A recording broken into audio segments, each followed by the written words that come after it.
Are you ready? We're going. Okay. For the paste. This is on a dry cat.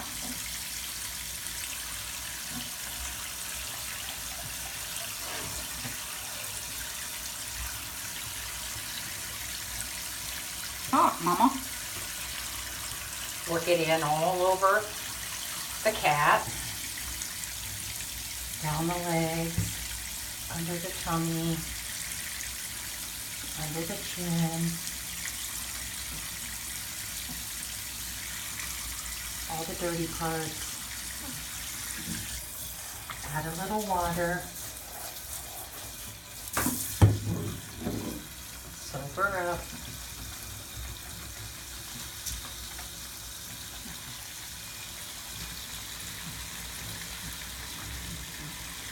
Up from the eyes, down from the eyes.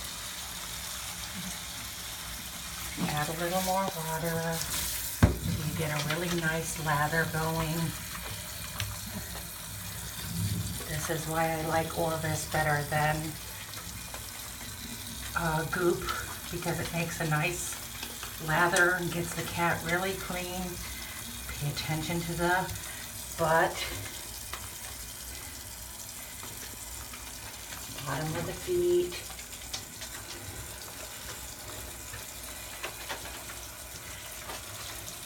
Helps when you have a good cat. Huh, Buzz? Can I get your leggies? Wash the whole cat. The whole cat's dirty.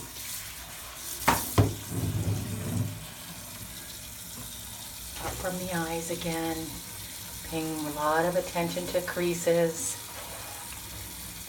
Inside the ears. See the debris in the ear, you want to get all that out. What doesn't come out with this one will come out with the next.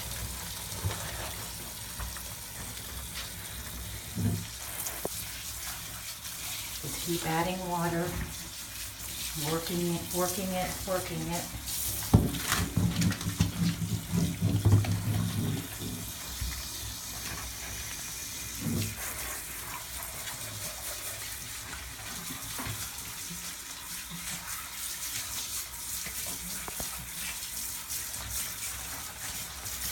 Not real important to get her totally rinsed at this time.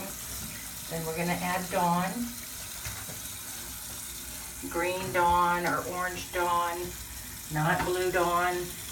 Blue Dawn's very hard to rinse.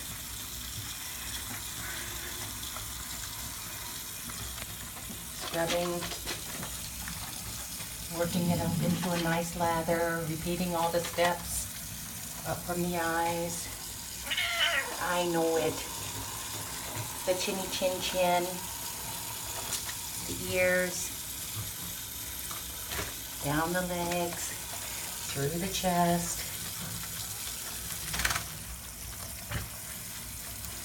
the butt, the tail,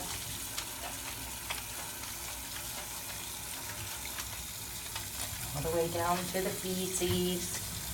A little more water.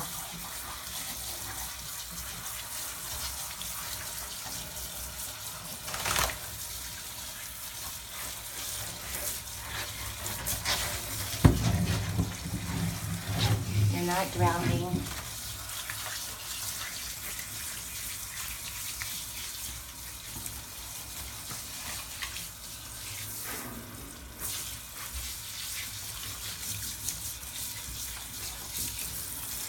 Again, not important to rinse.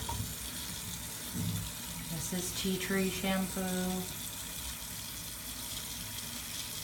Soap's cheap, use a lot. And we buy the tea tree. From Sally Beauty, the generic tea tree. Again, working it in, every shampoo the same. Getting all the parts. Almost dropped the phone. Don't drop the phone.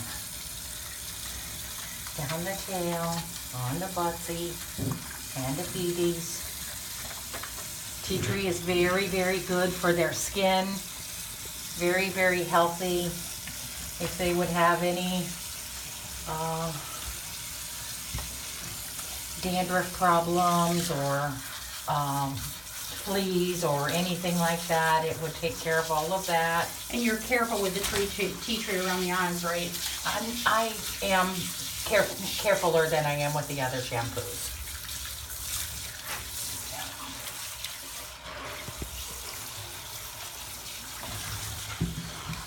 It's not draining.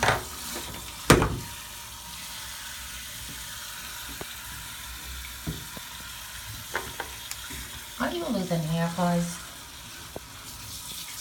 That might be somebody else's. I don't think yours is that long. Yuck.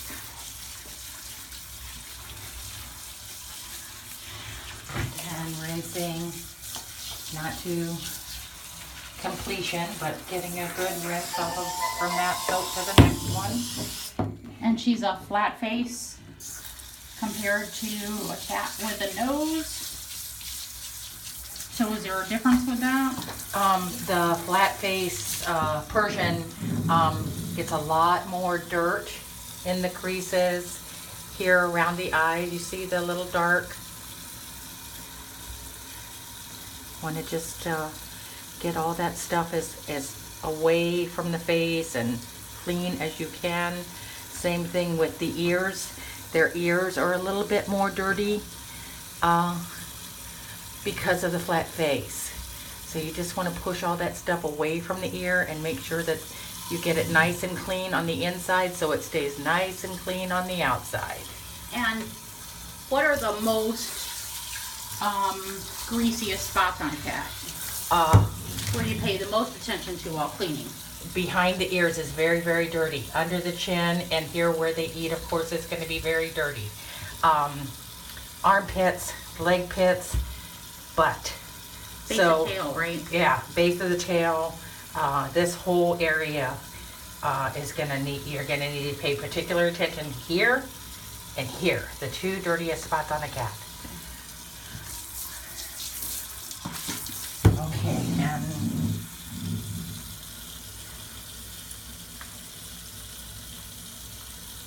this is only because she's a show cat. And so what is it? This is henna. And henna helps bring out the... Color and pattern.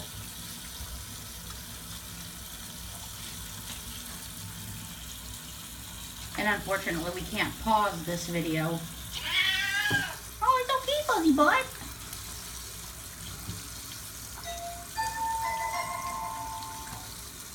We can't pause the video, but you can fast forward.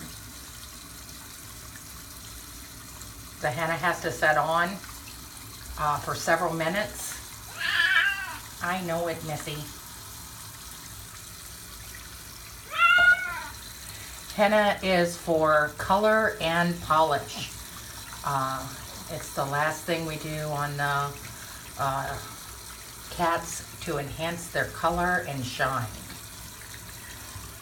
And you're doing this instead of the swab? Instead of the swab. Okay, Yeah. so normally you would... Yeah, that's why I think we need to do the other one. So normally you would use the swab shampoo. Yeah, swab. Rosemary and mint. Rosemary and mint. And rinse exactly like you're going to do this. So that's the only difference between this bath and another bath. So the final on a normal bath would be the swab, rosemary, and mint. Just have to let this sit on a bit.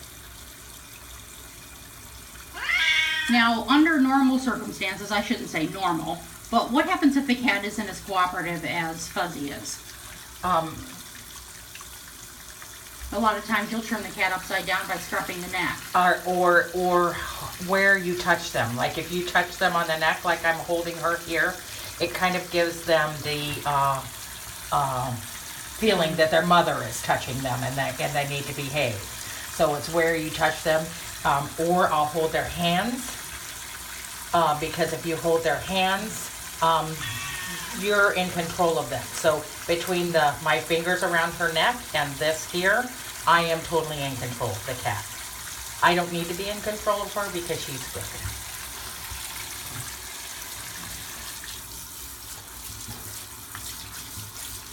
You'll actually scruff the cat to turn her upside down and clean her. So